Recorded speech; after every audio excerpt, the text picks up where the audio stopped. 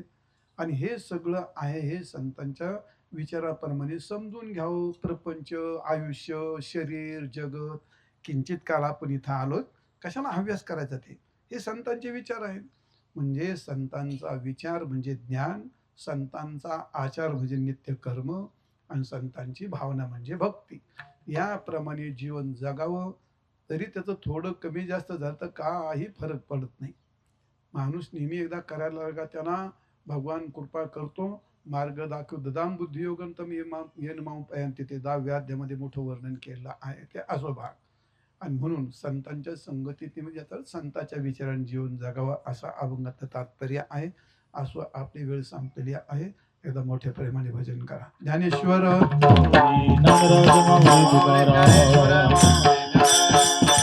ज्ञानेश्वर माऊली नामराज माऊली तुकाराम. आज ज्यांचं वर्ष श्राद्ध आहे ते असे कैलासवासी सुनीता रमेश जोशी, हे त्यांचं वर्ष श्राद्ध आहे. आणि त्यांचे पिताश्री या ठिकाणी आमचे म्हाळू महाराज डोईफुडे यांची ही कन्या आहे, श्री साहेबराव भिका जोशी आणि सौ भीमाबाई साहेबराव जोशी, हे सासू सासरे आहेत. आणि रमेश साहेबराव जोशी हे त्यांचे पती आहेत. ते रमेश त्यांचे पती आहेत आणि साहेबराव आणि भीमाबाई हे सासू सासरे आहेत. आणि म्हाळू महाराज आमचे भक्त हे त्यांचे पिताश्री आहेत. असं एकूण आता बरीच खाली नाव आहेत, सगळे पहिल्यांदा सगळे वाचलेले आहेत, आता नको त्यात वेळ घ्यायला. एकूण सर्व जोशी कुटुंबाने खूप प्रेमाने, कार्यक्रम छोटा असू द्या, कार्यक्रम मोठा असू द्या, काही पुढचे लय कार्यक्रम मोठे असतील पण चमच्यावर प्रेम नसतं. प्रेम नाही त्याला काय करता, अतिशय प्रेम, खूप प्रेम. त्या प्रेमाला पार माणूस ओसंडून जातं. आणि काय म्हणतो परमार्थ तर प्रेमाचंच आहे का नाही. आणि म्हणून जोशी कुटुंबियांनी खूप मोठं प्रेम केलं. या दाडचा माझ्याकडे 2 विद्यार्थी होते पाठीमागे, राम जोशी म्हणून होता तो, आहे का आलेला आहे का? नाही यायचाच नाही तो.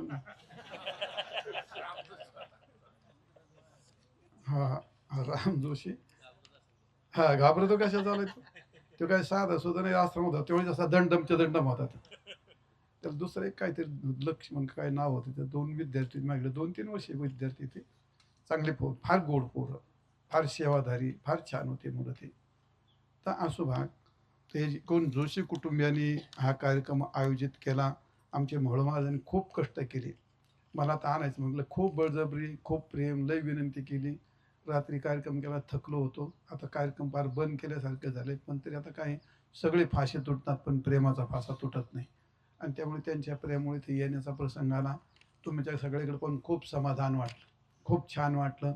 सगळं जोशी कुटुंब गोड आहे, धार्मिक आहे, पारमार्थिक आहेत.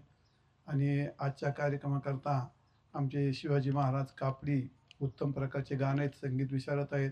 आमचे आदित्य महाराज पवार, त्याचप्रमाणे आमचे भागवत महाराज, मोहित महाराज, संकेत काय त्यांचं नाव काय, संकेत गांडोळे आणि मोहित दातीर, सगळे तुमचे पाहुणेच आहेत. तुमचे सगळे जोशाचे पाहुणे आणि महाराजांचे शिष्य, माझे सगळे शिष्य तेच आहेत, काय अडचण नाही. आणि सगळे विद्यार्थी आजच्या कार्यक्रमाकरता मृदुंगाचार्य हरिभक्त परायण किशोर महाराज हे उत्तम प्रकारचे वादक आहेत, उत्तम प्रकारची मोठी संस्था आहे, त्यांच्याकडे विद्यार्थी आहेत. कीर्तन फार छान करतात, ते कीर्तनकार आहेत, पाठ सांगतात, विचारसागर प्रभागाचा पाठ सांगतात, सगळे येतात. तुमचं मला कोणाचं नाव माहीत नाही. तुकाराम महाराज आहेत काही केस भट आहेत का ते? बरं बरं, तुकाराम महाराज. आता कितके शंभर माझ्या जवळ आता तर नाही लक्षात राहत. आता काय करतो, विद्यार्थीचे नाव लक्षात नाहीत. ए करतो ते काय आता वयाच्या म्हणजे नाही आठवत ती गोष्ट. तरी म्हणलं कोणतरी चेहरा पाहिल्यासारखा आहे, पण नाही लक्षात. तुम्ही म्हातारी व्हा म्हणून तुम्हाला कळून म्हातारी झाली काय असतं. सर्व तुम्ही खूप प्रेमाने माझे 2 तास मराठी ऐकून घेते त्याबद्दल तुम्हाला सर्व धन्यवाद. माता भगिनी सगळ्यांनी शांततेने कीर्तन ऐकलं, तुम्हाला कोटी कोटी धन्यवाद. आणि पुन्हा एकदा ज्यांच्या प्रीत्यर्थ हा कार्यक्रम झाला त्यांना श्रद्धांजलीच्या रूपाने हा कार्यक्रम आपण समर्पित करू. आणि आलं का नांदगाव तरुण मंडळ? अरे वा वा वा वा, नांदगावचं तरुण मंडळ आलंय, छान. नांदगावची लोक फार भाविक, फार प्रेमळ, इतका छान सप्ताह करतात ते तरुण पोरं, फार छान आहेत. तुम्ही आलेत पोरं, तुम्हाला कोटी कोटी धन्यवाद. चांगले बरेच कार्यक्रम ऐकत जा, कार्यक्रम ऐकला का छान राहतं, माणसाचं जीवन बदलतं ऐकल्यामुळे. मला असो झाल्याशिवाय पुनश्च भगवचने समर्पित करतो आणि मी या ठिकाणी थांबतो. विठ्ठल जय जय विठ्ठल जय विठ्ठल.